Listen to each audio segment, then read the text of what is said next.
Hello everyone, welcome back to my channel for a brand new mystery with Molly. If you are new around here, if you've never seen my face before, then hi. My name is Molly, if you haven't just guessed. And I post true crime videos like this every single week, so if you think that's something that you might want to stick around for, then definitely subscribe. By the way guys, if you want to keep up to date with my video schedule, make sure you are following me on my Twitter and my Instagram. I'm constantly giving little sneak peeks on my Instagram stories about what cases I've got coming up, so if you want to see those, I will leave my Instagram and Twitter linked in the description, and I'll also put the handles on screen now. But anyway, in today's video we are going to be talking about Robert Black, a serial killer from Scotland. This case has been on my list to cover pretty much ever since I started doing these videos, and recently one of my lovely Patreon members, Chelsea, actually asked me to cover this case, so here we are. Just a heads up before I get into it, this case does involve the murders and sexual assaults of young children. Robert Black was a child killer, so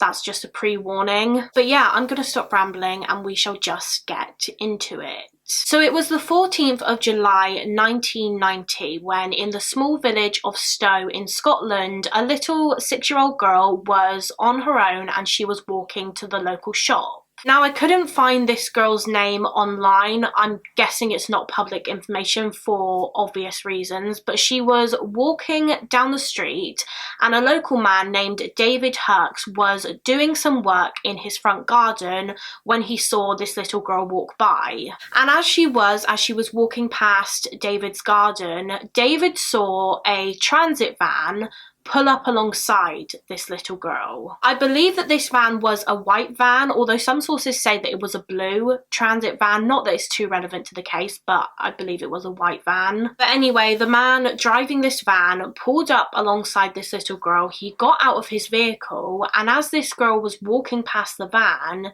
David saw her feet lifting off the ground. The man driving this van had lifted her up. He grabbed this little girl, put her into the back of his vehicle and began driving away. And as you can imagine, David was shocked, having just witnessed what looked like the abduction of a child. So he quickly noted down this van's number plate and he called the police straight away to report what he had just seen. The police arrived at the scene immediately and David began telling them what he had just seen.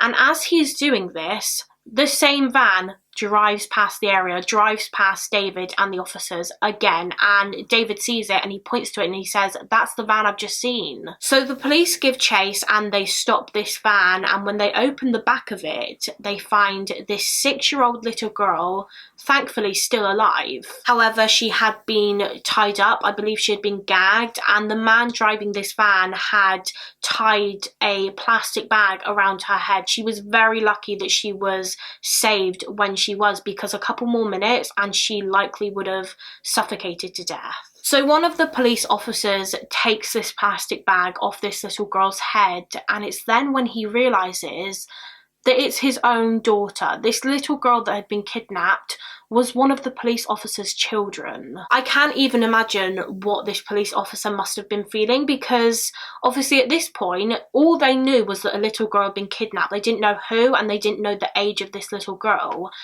So this police officer must have been so shocked that it was his girl in the back of this van, but also so relieved that he had got to her in time. Anyway, the man driving this transit van was obviously arrested for the abduction of this little girl.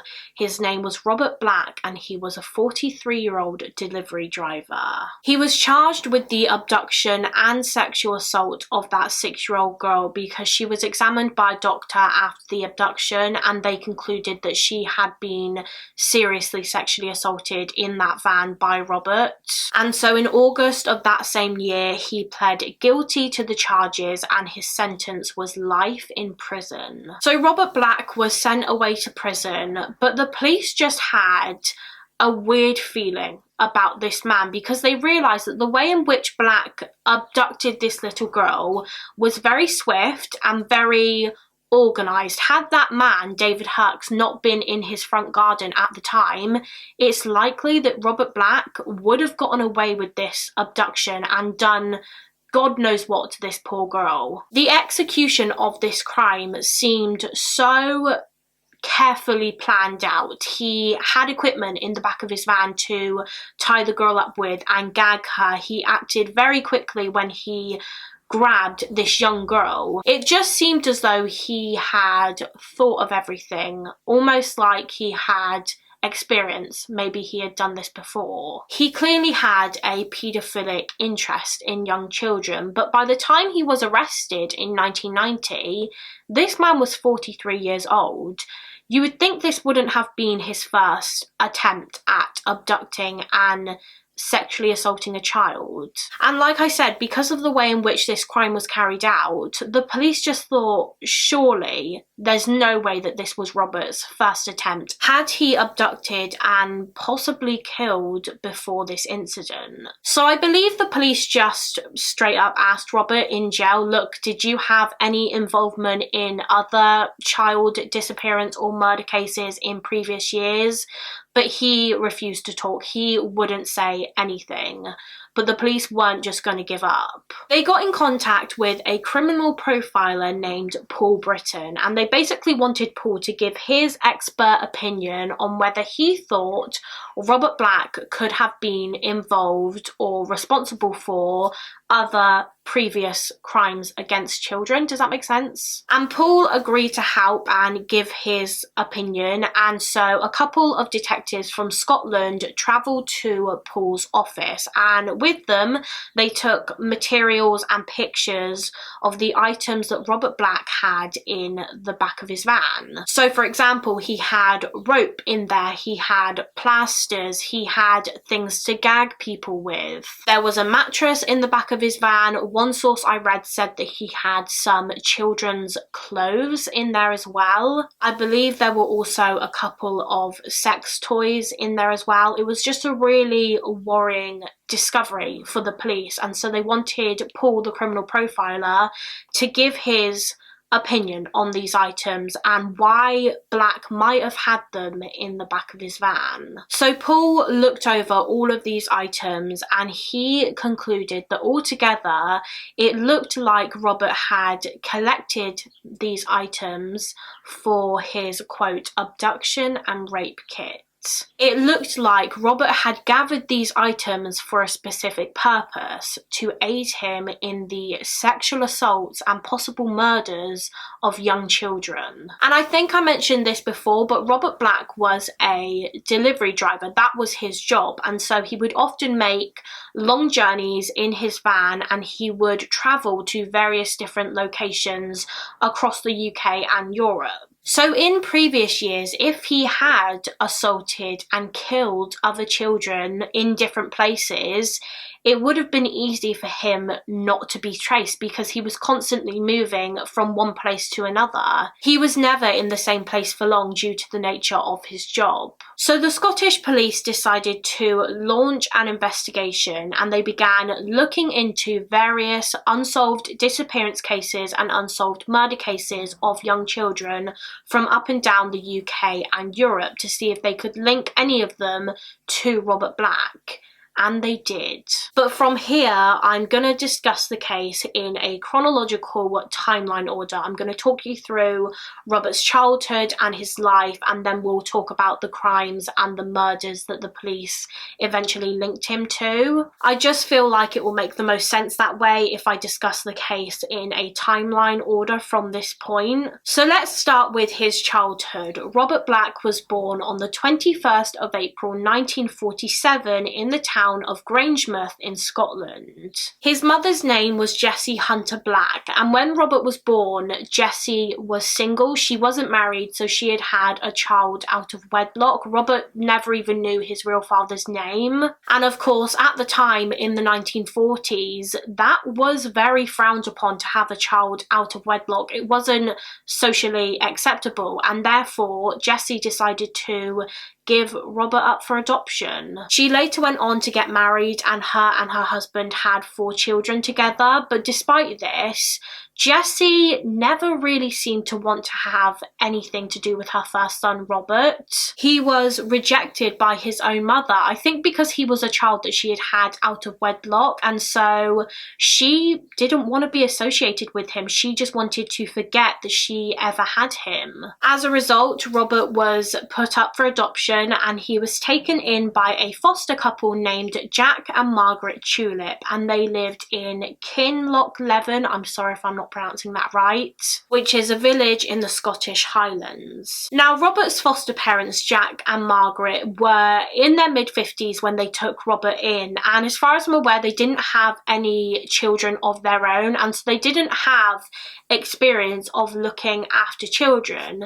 So they were really strict with Robert, but like overly strict. And it's believed that they were very abusive towards Robert. He was often seen with bruises on him as a child. Robert's foster father, Jack, actually passed away when Robert was just 5 years old, but despite this, Robert was still treated very badly by Margaret. She would continue to beat the young boy, and it would be for really minuscule things as well. Like if Robert were to wet the bed, something that every young child does, if he were to wet the bed, he would be beaten for it. He grew up in a really horrible and violent environment, and so unsurprisingly, he turned out the same. He was said to have been a very aggressive child. He would throw a lot of tantrums and he would misbehave constantly in school. One source that I read online said that Robert would bully children that were younger than him, but he himself was bullied by children of the same age and older than him. He was bullied mainly by the other kids for his own personal hygiene. You see, Robert Black, all throughout his life, never really cared about washing or cleaning himself, and so he smelt really bad a lot of the time. Even his foster mother Margaret, I think, would try and get him to wash. She insisted that he kept himself clean, but he didn't really care. He cared very little for his own personal hygiene, and so he would often go to school smelling, and the other children would make fun of him for it, and they gave him the nickname Smelly Bobby. Some sources online say that when Robert was around 5 years old, he was with a girl who was the same age, and they decided to show each other their genitalia. They compared their private parts. And from this experience, Robert appeared to develop a fascination with female private parts, and he believed that he should have been born a female because he was so interested in the genitals of young female children. By the time he was just 8 years old, he had developed sexual behaviours. He would look up young girls' skirts and he would insert different objects into his anus, which is something that he would continue to do throughout the rest of his life. In the year 1958, Robert's foster mother Margaret also passed away, and so now 11-year-old Robert had no one to look after him. That was until another foster family in Kinlochleven agreed to take him in. But he wasn't with this new foster family for very long, because shortly after his placement, Robert took a young girl into a public toilet and he molested her. And when his new foster mother found out about this, she told the social workers, and she was just like, you need to find somewhere else for him to live. He cannot stay with me. And so Robert was moved to a children's home in Falkirk in Scotland, and this children's home had a mixture of young girls and young boys staying there. During his time in this children's home, he would often expose his private parts to the young girls there. Apparently on one occasion he forcibly took off a girl's underwear, and along with a couple of the other boys in this children's home, he attempted to rape a girl that was just 12 years old. Following this incident, Robert was moved again, this time to an all-boys residential home in Musselburgh, and he was just 12 years old at this point. Now, one of the other boys in this residential home was a couple of years older than Robert, and he was being sexually abused by one of the male staff members. This boy was just about to turn 16 years old, and that meant that he was due to leave the residential home and find a place of his own to live. And so this male staff member that was sexually abusing this 16-year-old was just like, well, you can't just leave without finding me someone else. You need to find me another boy in this home that I can sexually abuse. The 16-year-old suggested that the staff member start sexually assaulting Robert, and so that's what he did. So Robert was being sexually assaulted and abused by an adult, and at the same time he was sexually assaulting and abusing and molesting children younger than him. So I feel like in his mind, at this point he was 12 years old, I feel like in his mind, because this was happening to him, he may have thought that it was just completely normal behaviour. Robert Black was abused by this staff member for a couple of years until he was 15 years old, when he left this residential home and he moved to another home in Greenock.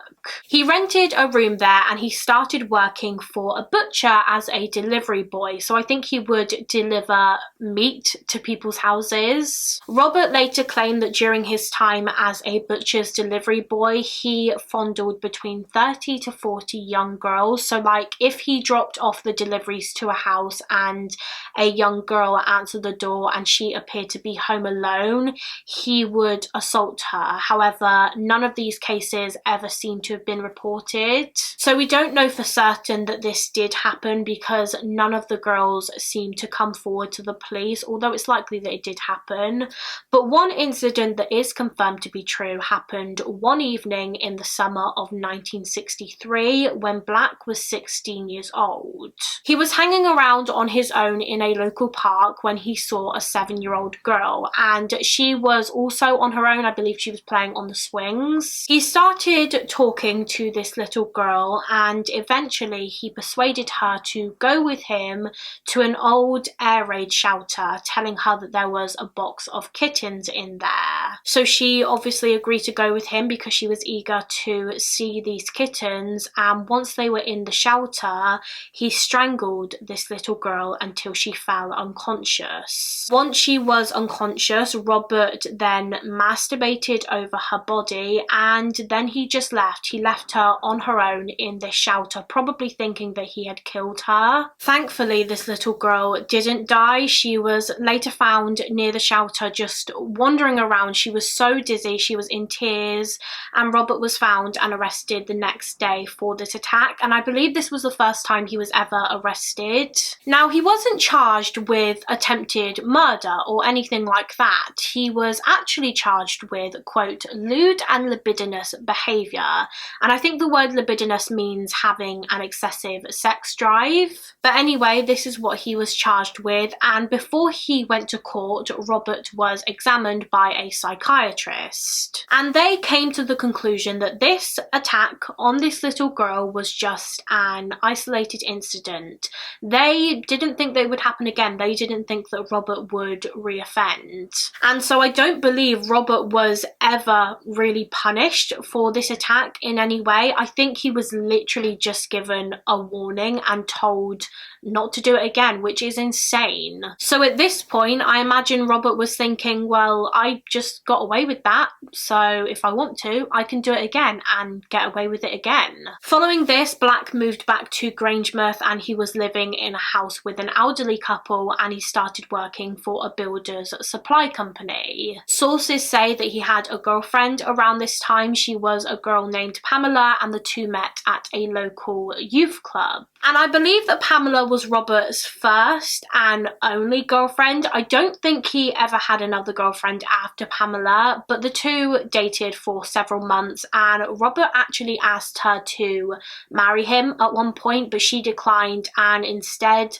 broke up with him. And one of the reasons that she gave for breaking up with him was that he had some strange sexual demands. I don't know what they were, but she clearly wasn't comfortable with them, and so she decided that she didn't want to be with him. Around this same time in 1966, the elderly couple that Robert had been lodging with found out that he had actually been molesting their granddaughter every time she would visit them, and she was just 9 years old.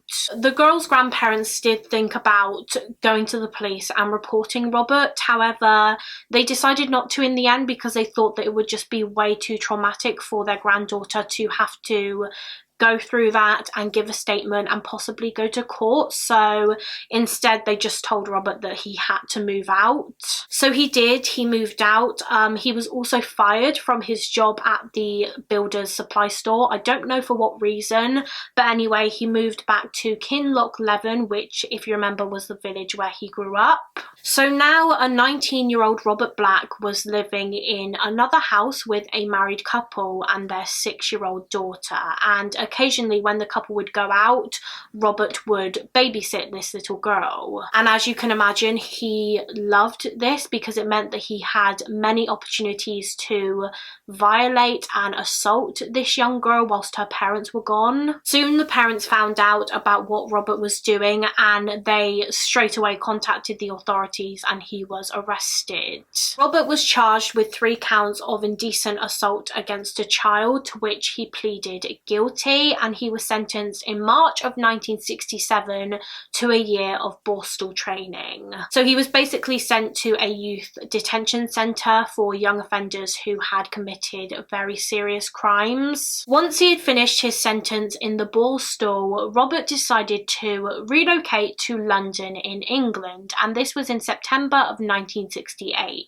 He rented a room above a pub in Stamford Hill, and he pretty much went from job to earn his money. At one point he was a lifeguard at a swimming pool, and he loved this job because it meant that he could watch and look at young girls in their swimming costumes, and he would actually take secret pictures of these young children, and he would just keep these pictures for himself to look at whenever he wanted. It's so disgusting, it makes me feel sick. But he was soon fired from this job anyway because he was caught fondling a little girl. Over time, whilst Robert was living in London, he accumulated a lot of child pornography. Like I said, he would take a lot of pictures of children himself at various different locations, but he also gradually started collecting videos of children being sexually abused. And a lot of this child pornography material that he had gathered over the years, he had reportedly purchased from a man that he met in a bookshop in King's Cross in London. This was obviously a time before internet access. Paedophiles couldn't access this material online, and so Robert found it elsewhere. There was a place where I first discovered the child pornography, a shop down near King's Cross in London. Didn't have a name, it was just like a shop front when you went in. There was like old books lined up, but you wanted to get something else. You went in the back. That was all child pornography? No, I made the transfer. I said, had any like teenage sex magazines? He says, I've got these. Haul them out, called lollipops. I don't know if this man from the bookshop was ever traced and arrested. I couldn't find his name anywhere. But just as a side note, some of this material that Robert had collected over the years wasn't necessarily child pornography. Of course, a lot of it was, but some of this material was just pictures of random children smiling that Robert had cut out of magazines. He liked to cut pictures of children out of just normal magazines and newspapers, and he would add these pictures to his collection. It was just really weird. Years and years later, when Robert was arrested and sent to prison for life for the abduction and sexual assault of that little girl in Stowe in Scotland, the police searched through his home and they found all of his child pornography material that he had collected over the years, but they also found pictures that Robert had taken just of himself. I believe he had taken pictures of himself inserting different objects into his anus.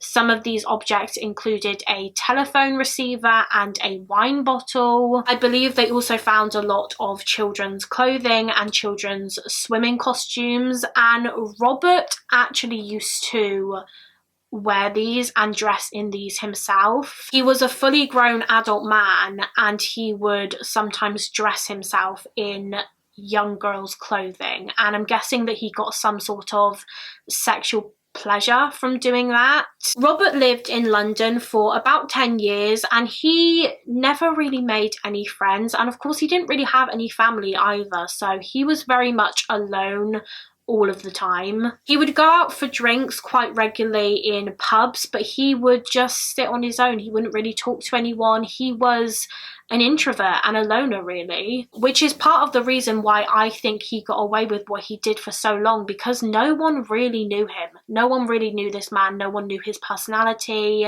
They didn't know the disgusting things he was into, so it was really easy for him to hide it. So at this point, Robert Black had collected a lot of content relating to his sexual desires towards children, and for a while that was enough to satisfy his urges. But soon enough he was tired of looking at his child pornography material. He was bored of just imagining. He wanted to turn his fantasies into a reality. He wanted to sexually assault and murder children. He started just watching children, so I think he would like drive to local parks and just watch little girls playing. He began to stalk young girls. He would watch them and stalk them and follow them without their knowledge, obviously. But of course, after a while, that wasn't enough for him either. In the year 1976, so Robert would have been around 30 years old at this time, he got a job as a van driver, and he would have to deliver posters all around the UK and Europe, so he was constantly going from one place to another. And I touched on this earlier, but this was literally the perfect job for Robert Black because it gave him the perfect opportunity to start assaulting and killing children, because he was never in the same place for long, and that meant he was difficult to track. And the company that Black worked for, the poster delivery company, were really appreciative of him. They were so grateful that he was willing to do all of these long journeys, because a lot of the other drivers weren't so willing because they were married and they had kids and they didn't want to be away from their families that much. Whereas Robert didn't really have that, and of course he had an ulterior motive. This was the perfect time for him to start sexually assaulting and murdering young children without getting caught. So now I'm going to talk through Robert's murders. I'm going to go through them in a timeline order. So we'll talk about Robert's first known confirmed victim first, although just be aware this isn't the order that the police solved it in. So Robert's first victim, the first murder that he ever committed, was the last that the police ever linked him to and the last that he was ever convicted for, and we'll talk more about that later obviously, but just be aware this isn't the order that the police solved it in. This is the order that his murders happened. I hope that makes sense. So Robert Black's first known victim was Jennifer Cardy. She was a 9-year-old girl from Ballinderry, which is a village in Northern Ireland, and in August of 1981 Black was sent on a delivery job to this part of Northern Ireland. It was the 12th of August, so it was the summer holidays, and that day Jennifer was going to cycle to one of her friends' houses. Jennifer had recently received a brand new bicycle. I think it might have been a birthday present because it had been her 9th birthday, literally about 2 weeks before she disappeared. And so that afternoon at around 1:40 p.m, Jennifer grabbed her bicycle and she left her home to go and meet her friend. She said goodbye to her mother Pat, and that would be the last time she ever saw her. Jennifer's friend's house was only about a mile away, I believe, from her home. However, she never made it to her destination. It's believed that at some point during Jennifer's journey, she decided to stop on the side of a road to put her cardigan on, and Robert Black, who had probably been watching her and following her in his van, saw his opportunity to strike. He got out of his van. It's possible that he and Jennifer had a conversation for a couple of minutes, and then he grabbed her, put her into the back of his vehicle and drove away. Meanwhile, Jennifer obviously never arrived at her friend's house, and she never returned to her home either. At around 4:20 p.m, Jennifer's mother, Pat, actually thought she heard the sound of Jennifer's bicycle chain, and so she thought that she was home. She thought her daughter was home. But it wasn't Jennifer. Pat looked outside and she wasn't there. And I don't actually know what the sound was. I don't know if Pat just thought she heard the sound of the bike, or maybe it was a bike that she heard, but it wasn't Jennifer's. It was just someone else going past. Anyway, it wasn't Jennifer's bike. And at this point, Pat was starting to get really concerned because her daughter was normally always home by this time. Soon, Jennifer's dad, Andy, returned home from work, and Pat told him that she was concerned because Jennifer wasn't home yet. But Andy wasn't too worried at this point. I think he probably just assumed that Jennifer was just still out playing with friends and she had just lost track of time, and so that's why she wasn't home yet. I watched a documentary about this case, and Jennifer's parents, Andy and Pat, were in it, and they just said that back in those times, they had never even heard of the word paedophile before. They had no idea that that was a thing. Obviously nowadays parents are very much aware of the dangers and aware of paedophiles, and they drill it into their children's minds that they should never go off with strangers. But back then, it just wasn't really a concern for people. Especially in the little country village where Jennifer lived, children would often just go out and play on their own, and their parents wouldn't have any concerns. But still, Jennifer's mother, Pat, was worried because it was getting later and later and Jennifer still hadn't returned home. And so she got in her car and began driving around the local area looking for her daughter.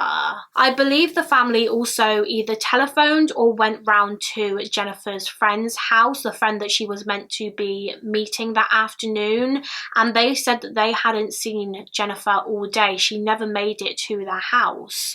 So where was she? Her family continued searching for Jennifer, and they were asking a lot of the local people if they had seen her, and a few of them did say that they had seen Jennifer walk past them earlier that day, but other than that there was nothing, no sign of her, no trace of her. Eventually it got to about 9 p.m. and Jennifer still wasn't home, and so the Cardi family decided to contact the police. And they responded really quickly, and a huge investigation was launched to try and find Jennifer. Over 200 volunteers from the local community all came together to help police and the army search for this little girl. A couple of hours after the police were called, 2 local men found Jennifer's bike. It was about a mile away from her home, and it was laid on the ground and covered in branches and leaves, and it looked like someone had thrown it over a hedge. However, the kickstand on Jennifer's bicycle was down, suggesting to the police that before she went missing, she may have stopped to talk to someone, a stranger. And as we know, she had stopped to talk to a stranger. That stranger was Robert Black.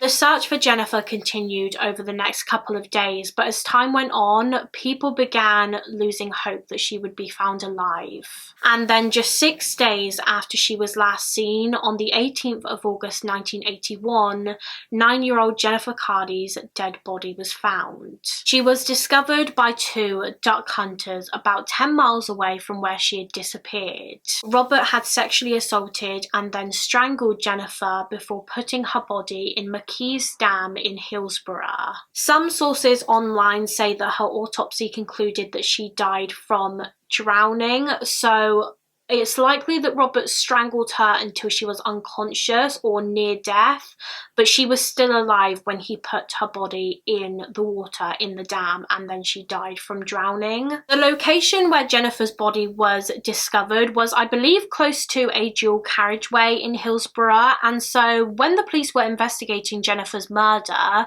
they did theorise that maybe her killer was a long-distance delivery driver that was just passing through Northern Ireland. Ireland. And they were correct. Robert Black was a delivery driver who was just passing through Northern Ireland around that time. However, he would not be connected to Jennifer's murder until 30 years later. Jennifer's family had to wait more than 3 decades for answers because her case just went completely cold. And we'll talk more about how and when the police finally linked Black to Jennifer's death later on in the video. So after this, after Black killed Jennifer Cardy, there's no doubt that he would have been feeling great. He realised that he could get away with murder, and so he decided to kill again. His second murder was just under a year after his first. He was on a delivery job in Northumberland, which is a county in the northeast of England. He was driving through the village of Coldstream on the 30th of July 1982, and he was looking for his next victim. In the back of his van, he had ready his abduction kit, which, like I mentioned earlier, consisted of rope, gags, plasters, stuff like that. Meanwhile, an 11-year-old girl named Susan Maxwell had been playing tennis with her friend that afternoon. Susan lived with her mother, stepfather and her siblings, and her home was roughly about 2 miles away from the tennis courts, and she told her parents that once she had finished playing tennis with her friend, she would walk back to her house on her own. So she began walking home after her tennis match that afternoon, and she was seen by a couple of people at around 4:30 p.m. crossing a bridge over the River Tweed. However, after these sightings, she was never seen alive again. At some point, Robert Black saw Susan walking and he decided to take her. He stopped his van alongside her, grabbed her, put her into the back of his vehicle and then drove away. But around the same time, Susan's mother decided to get in her car and drive to the tennis courts. I think she decided that she wasn't actually comfortable with letting Susan walk home on her own, and so she was going to pick her up, although when she arrived, there was no sign of her daughter. In fact, there was no sign of her anywhere in the local area, and therefore she decided to contact the police and report Susan as missing. A crime squad was sent to search around the River Tweed bridge area because initially the police were concerned that maybe Susan had accidentally fallen into the water and drowned. Just like with the search for Black's first victim, Jennifer Cardy, the search for Susan Maxwell was massive. 300 police officers were assigned to the case. They used search dogs, they did door-to-door inquiries, but sadly, there was no trace of this little girl. I believe a couple of witnesses did come forward and state that they had seen a white van in the area around the same time that Susan vanished. However, these witnesses didn't know the model of the van, nor did they know the number plate. And then just under 2 weeks after Susan vanished, on the 12th of August, the body of a young girl was found by a lorry driver in a lay-by in the village of Loxley in the West Midlands, over 200 miles away from where Susan Maxwell disappeared. The body was covered in undergrowth and it was pretty badly decomposed. When it was discovered, it was unrecognisable. And due to the level of decomposition, the coroner couldn't determine a cause of death. However, given where her body was found and how it was found, she was only partially clothed, and some sources say that her underwear had been removed and folded and tucked underneath her head, so that suggests that she was sexually assaulted. She had also been bound and her mouth had been gagged. It was just clear that foul play was involved in her death. Eventually, the body was identified through dental records to be that of missing 11-year-old Susan Maxwell. Although, like I said before, her body was found over 200 miles away from her hometown where she was last seen. So her killer had literally travelled so far with her body and then dumped it. The police force that were investigating Susan's murder believed at the start of the investigation that her killer was probably from around the same area where Susan was from, and so they were really looking into offenders in that area, known sex offenders, known paedophiles. However, of course, as we know, that wasn't the case. Robert Black wasn't from Susan's area, he was just passing through it for work, which is why it was so easy for him to get away with these crimes, because he was never in the same place for long. He was never on the police's radar. He was also very careful. He would make sure before he abducted his victims that he looked around the area to check that no one would see what he was about to do. He knew that if someone witnessed the abduction and saw his face and his van, he could be identified and tracked pretty quickly, and so he would always make sure that there was no one around when he committed these crimes. Robert abducted his third victim on the 8th of July 1983 in Portobello, which is a coastal suburb of Edinburgh in Scotland. This time his victim was Caroline Hogg. She was just 5 years old and she was his youngest known victim. Caroline had spent that day at her home with her family. However, early that evening she asked her parents if she could go and play in the park, which I believe was quite close to her house. And since it was a summer's evening and it was still bright outside, they said yes. So she left her home on her own, and at the same time Robert Black was in the area because he was on a delivery job there. And at some point he came across little Caroline and he decided to abduct her. A little while later, Caroline's brother left their home and he went to look for his sister.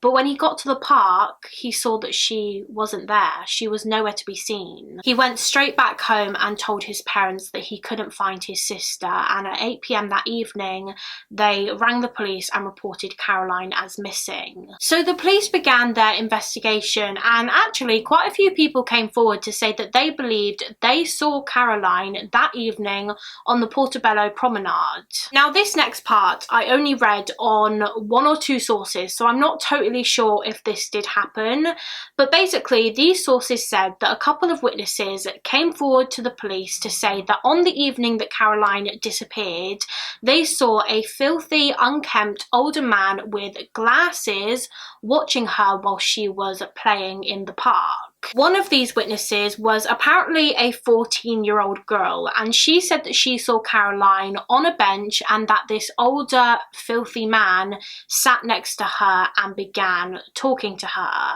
This man obviously asked Caroline a question of some sort because the 14-year-old girl heard Caroline respond, "Yes, please." Caroline and this man then walked to the nearby fairground and they were holding hands. And this 14-year-old witness didn't think much of it at the time. I think she just thought that Caroline and this man were father and daughter. At this fairground, the man apparently paid for Caroline to go on a carousel, and then they both left the fair together. And one witness said that when Caroline left with this man, she looked scared, she looked terrified. But like I said, I can't be sure that that part is true, the part about the fairground, because I only read it on 1 or 2 sources and I don't know if they're very reliable sources. One of the reasons that I am a little bit doubtful that it is true is because, like I mentioned before, Robert Black was usually very careful when he abducted his victims. He would normally make sure that no one was around when he did it.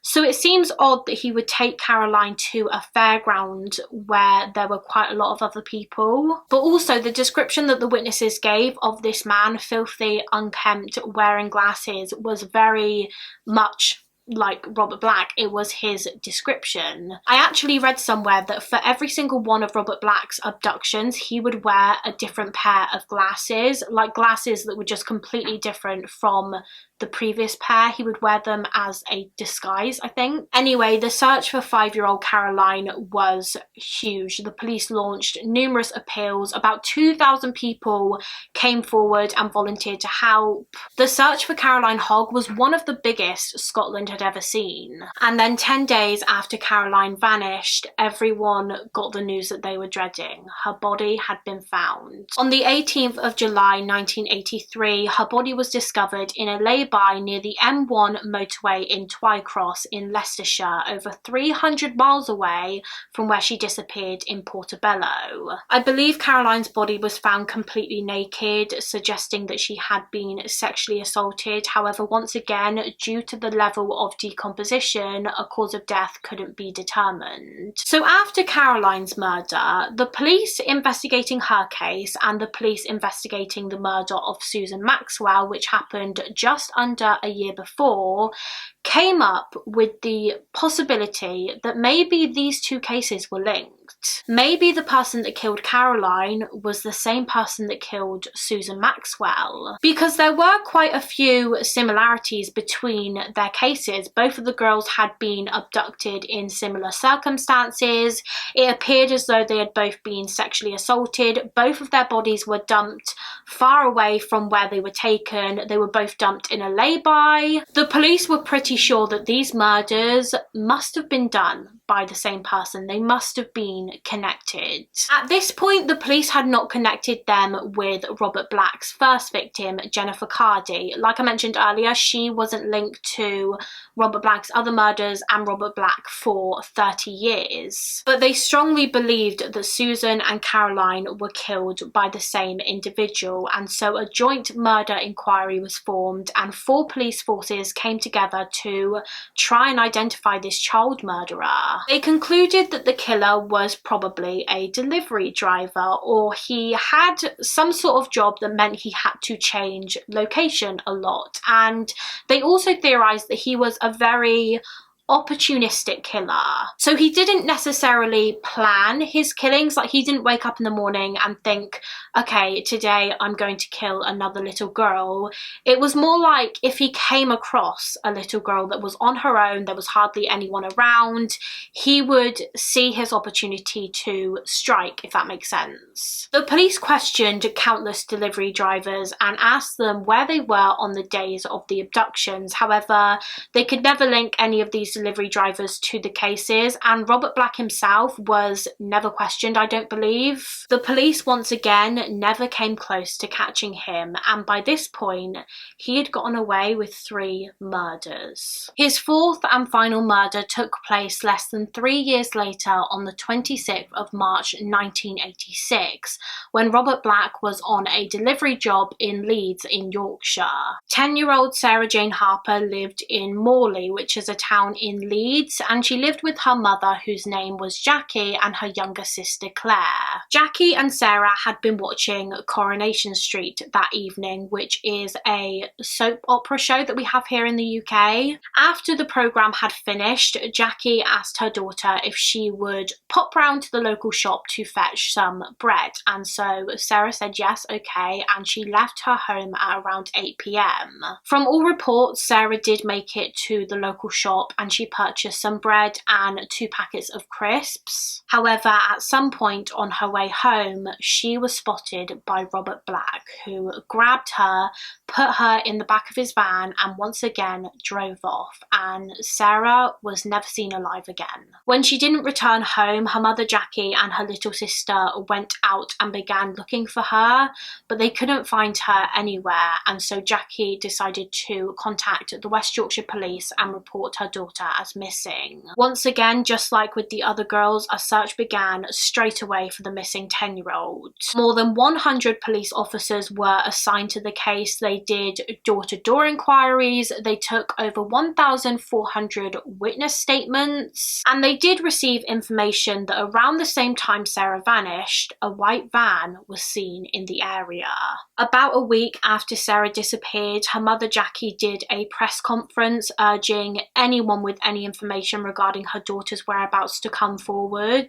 And then around 3 weeks after Sarah was last seen, on the 19th of April 1986, a man who was walking his dog discovered Sarah's body in the River Trent near Nottingham, which was just over 70 miles from her home in Leeds. Sarah had been sexually assaulted, and according to sources online, her death was violent. She had injuries to her head, neck and face, and then her body was thrown into the river. Her cause of death was actually from drowning, so she was still alive when her body was dumped in the water, but it's more than likely that she was unconscious from her injuries before she drowned. The pathologist also stated that Sarah's sexual assault was very violent and that her internal injuries from this were, quote, simply terrible. So at this point, the police had connected the murders of Susan Maxwell and Caroline Hogg, so Robert's second and third victims. They believed that they were committed by the same person. Like I said earlier, they hadn't connected Black's first victim, Jennifer Cardy, to the other ones yet, but they had linked these two, the second and third.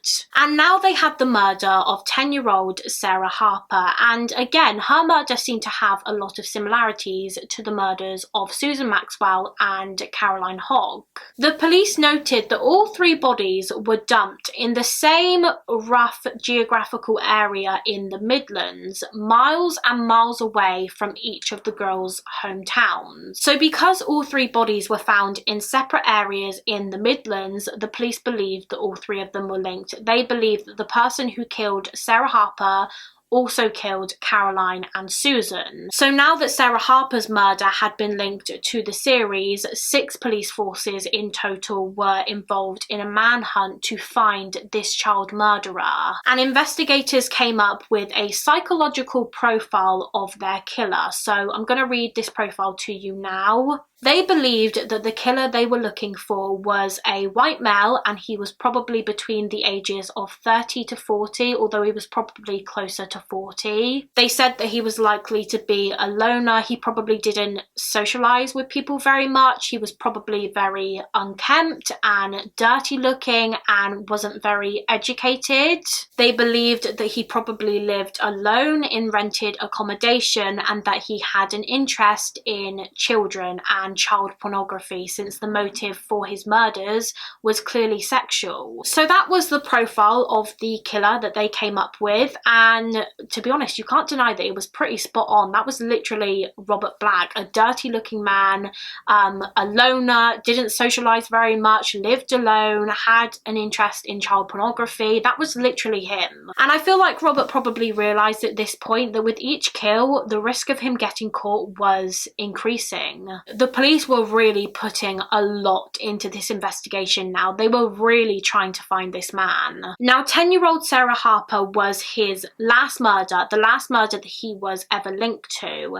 However, he did actually attempt to abduct and kill again after her. He actually attempted to abduct another girl from Radford in Nottingham. This girl was 15-year-old Teresa Thornhill, and although she was older than Black's usual victims, she was only about 4'11", and so she was quite small, and it's believed that because of her height, Black probably thought that she was a lot younger than she actually was. Anyway, it was the 23rd of April 1988, and that evening Teresa was in the local park with some of her friends and her boyfriend. Eventually she left the gathering at the park and she began walking home, and she was walking with her boyfriend, whose name was Andrew, but they parted ways at the end of Norton Street, and from there Teresa was walking on her own. Soon after she began walking alone, Robert Black stopped his van near her and he got out. He walked up to Teresa and he asked her if she knew anything about car engines. He was acting like his van's engine was broken and he was asking her if she knew how to fix it. But Teresa just said to him, "No, sorry, I don't know anything about car engines," and she continued walking. And she was walking a lot quicker because she did feel a bit nervous around this man. But as she began walking, Black suddenly grabbed Teresa from behind and he put his hand over her mouth to stop her from screaming, and he was trying to get her into the back of his vehicle. But Teresa really put up a fight. She was kicking him and trying to get out of his grip. I've got a quote from Teresa here about the attack, and she said, "His foul stench was overwhelming and I could barely breathe. He lifted me off my feet and had nearly pulled me through the side door of his van, but I started fighting back. I managed to scream and bit his arm, then grabbed him by his trousers. He dropped me on the floor." Some sources say that at this point, Teresa's boyfriend heard her scream and he began running towards Robert, shouting, "Let her go." So Robert did. He let Teresa go. He swore at her before getting back into his van and driving away. As soon as he fled, Teresa went straight home and she told her parents what happened, and they rang the police. The police took a statement from Teresa and she described what her attacker looked like, and this description was pretty spot on, to be honest. She described him as being an unkempt, overweight man between 40 to 50 years old. So at the time after Teresa's attack, the police hadn't connected this attempted abduction to Robert Black's murders. I think because Teresa was a different victim profile, she was a lot older than previous victims. It wasn't until years later that Teresa's attack was linked to Robert Black. Teresa has done a couple of interviews over the years and she says that her life was never the same after the attack. After the attack, she was just scared of the world. She was terrified of leaving her own house. It just completely changed her. She was constantly looking over her shoulder. She had escaped a serial killer. Despite this attempted abduction being unsuccessful, this didn't stop Black from trying again. His next attempt occurred on July the 14th, 1990 in the village of Stowe in Scotland, and that was the one that I talked about at the start of this video. If you remember, Black abducted a 6-year-old girl and then he drove away in his van. However, he didn't realise that a man named David Hertz witnessed the entire thing from his garden. The little girl was found alive in his van, though she had been sexually assaulted, and Robert Black was arrested and he was given a life sentence for this. Now, once Robert Black was sent to prison for the attempted abduction of this 6-year-old girl, he decided that he wanted to appeal his sentence, and so he asked his lawyers to get the ball rolling with that. But they were just like, well, hang on a minute, we want you to be examined first by a psychologist before we even consider that.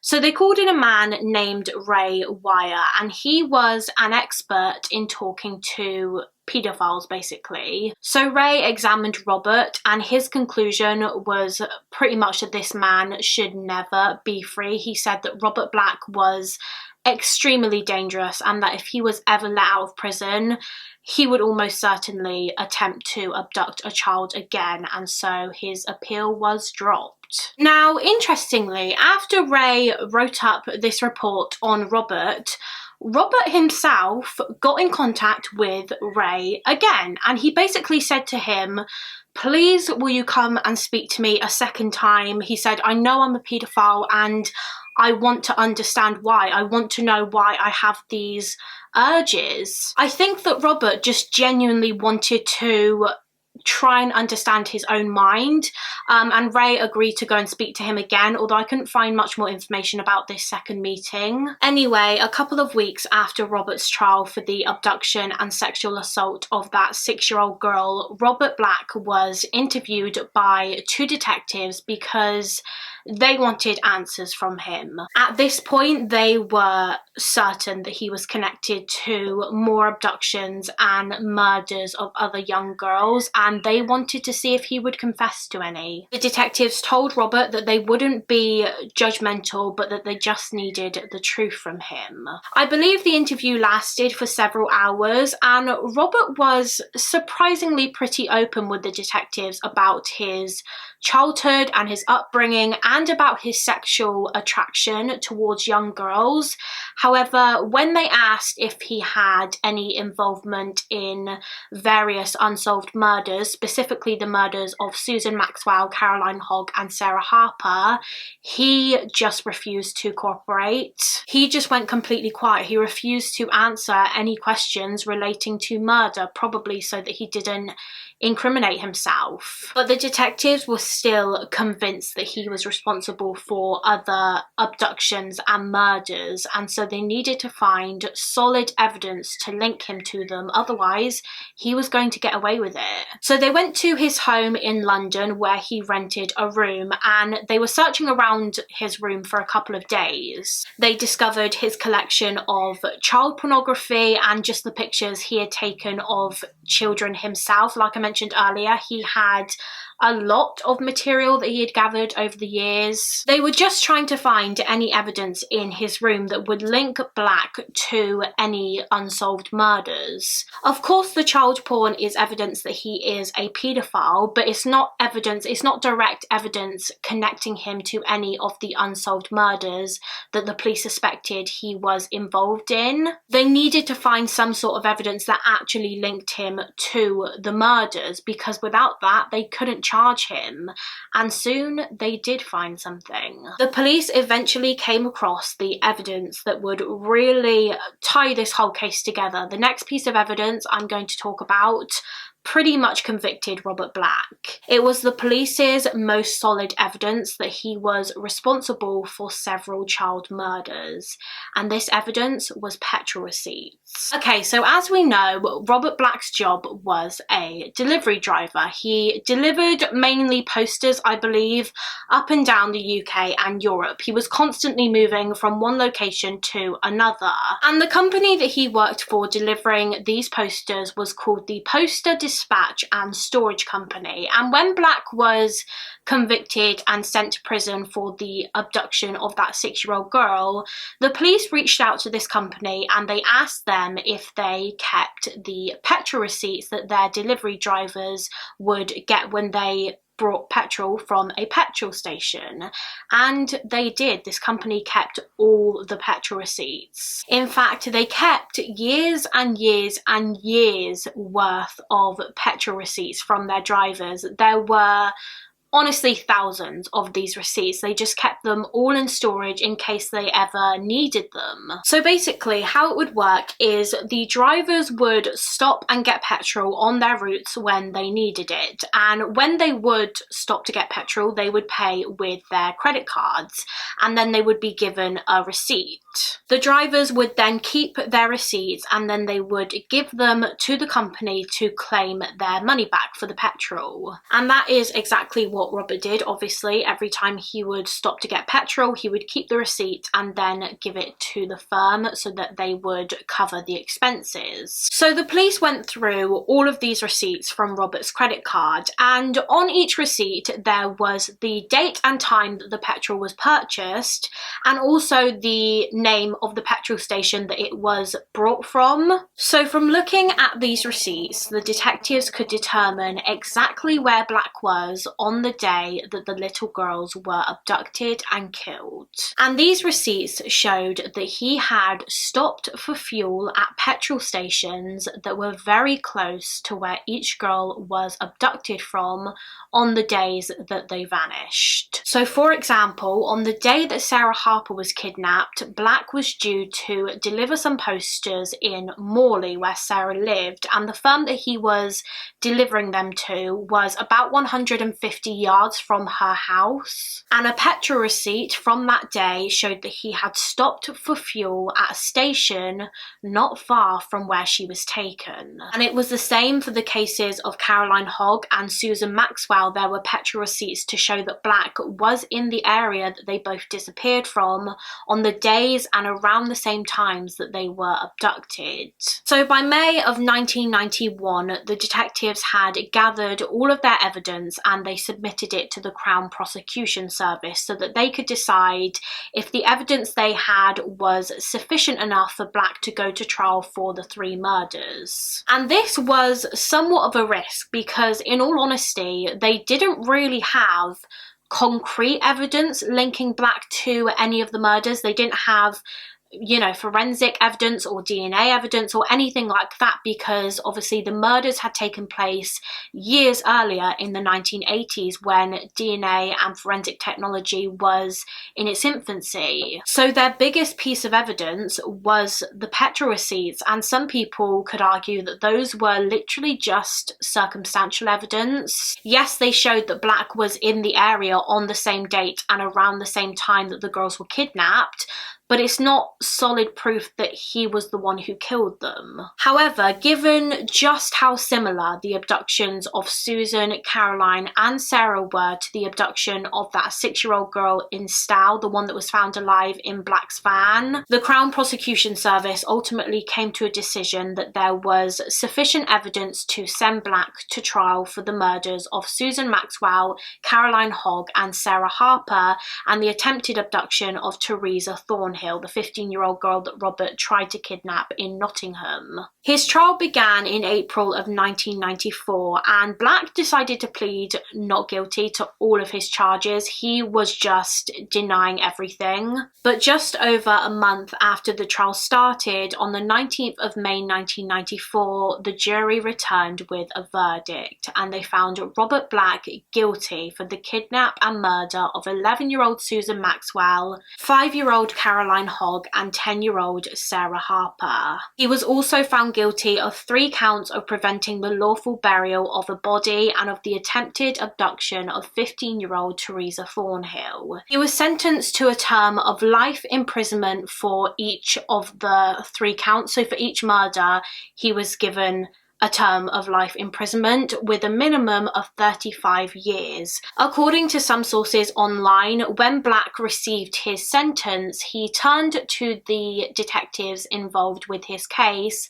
and he said something along the lines of, quote, "Tremendous, well done boys." Robert Black was sent to prison and he would remain there for the rest of his life. However, this case was far from over. He still hadn't been linked to or charged with the murder of his first victim, 9-year-old Jennifer Cardy, who he killed in 1981. And Jennifer's family were certain that he was the man. They were certain that he was Jennifer's killer. However, he wasn't charged with it until 2009, 28 years after Jennifer was murdered. I'm actually unsure why it took so long for him to be charged with Jennifer's murder. I'm guessing it just took a really long time for enough evidence to be gathered. But a petrol receipt was, again, one of the main pieces of evidence linking Black to Jennifer's murder. It proved that he was near the town of Billinderry in Northern Ireland on the day that Jennifer was abducted. And just as a side note, I actually read that during the investigation into Jennifer's case, the police went through around 560,000 petrol receipts to find the one that they needed, which is crazy. 560,000 receipts. Anyway, Robert pled not guilty to Jennifer's murder. He was not admitting it. I mean, why would he? He didn't admit to the other 3. Why would he admit to this one? His trial took place in 2011 and he was found guilty of the abduction, sexual assault and murder of Jennifer Cardy, and he was given another life sentence with a minimum of 25 years. And so finally, 30 years after she was taken from them, Jennifer's family got some justice for her murder. I believe Robert Black served most of his time in Wakefield prison. He was determined to be a Category A prisoner. Basically, Category A prisoners are the ones who are the most dangerous. Like, if they are ever released from prison, they would pose the most threat to people. Due to the nature of his crimes, obviously they were crimes against children, Robert Black was always at risk of being attacked himself by other inmates, and in July of 1995 he was attacked in his cell by 2 other prisoners. They chucked boiling water over him, they beat him with a chair leg, and they also stabbed him with a knife that they made themselves. Obviously it wasn't a real knife, it was just something that they had sharpened, I think. Robert survived these injuries. They weren't life-threatening or anything, but his attackers both had 3 years added onto their sentences for this. Over the years, the police have tried to link Robert Black to other unsolved disappearances and unsolved murders of various children. However, they've never been able to find enough evidence, but it is strongly believed that he committed more murders than the 4 he was found guilty for. One of the cases he is believed to be connected to is Jeanette Tate. She was a 13-year-old girl who just disappeared when she was on a paper round in Owlsbere in Devon in 1978. Her body has never been found. However, the reason they believe Black is responsible for her abduction is because he did go to Exeter, which is close to Owlsbere, a few times in the 1970s because he was doing delivery jobs there. A witness also claimed to have seen a vehicle that looked the same as Black's in Exeter on the day that Jeanette Tate disappeared. The Devon and Cornwall police, the police force that were investigating Jeanette's case, really believed that he did it. They really believed that he was responsible for Jeanette's disappearance. And in 2016, they were getting ready to submit their case to the Crown Prosecution Service in the hopes that they would give permission for them to take Robert Black to trial for the abduction of Jeanette Tate. And I believe they were literally a couple of weeks away from submitting their case when Robert Black suddenly died.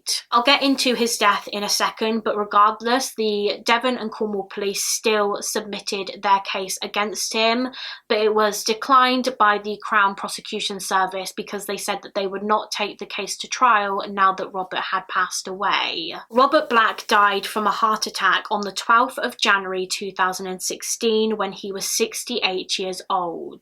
At the time, he was in Maghaberry prison in Northern Ireland, and I believe he died in his cell. He had his heart attack in his cell. And that is the end of this case. That is the case of Robert Black. Like I said, he is believed to have been responsible for the disappearances and murders of numerous children. However, he was only convicted of 4, as we know. But what do you guys think? Do you think that he had more victims, or do you think it was just those 4? Definitely let me know your thoughts in the comments. I really believe he was. I definitely think he was responsible for more murders. But if he was, we may never know now. But yeah, that is the end of this case. I feel like this video is going to be a very long one. Let me know if you made it all the way to the end. Before I go, I just want to give a special shout out to the members of my Patreon page. Thank you so much for your support, guys.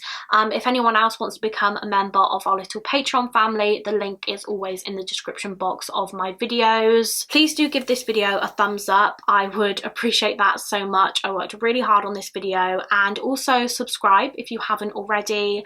And I will see you again next week for another mystery with Mollie. Bye guys.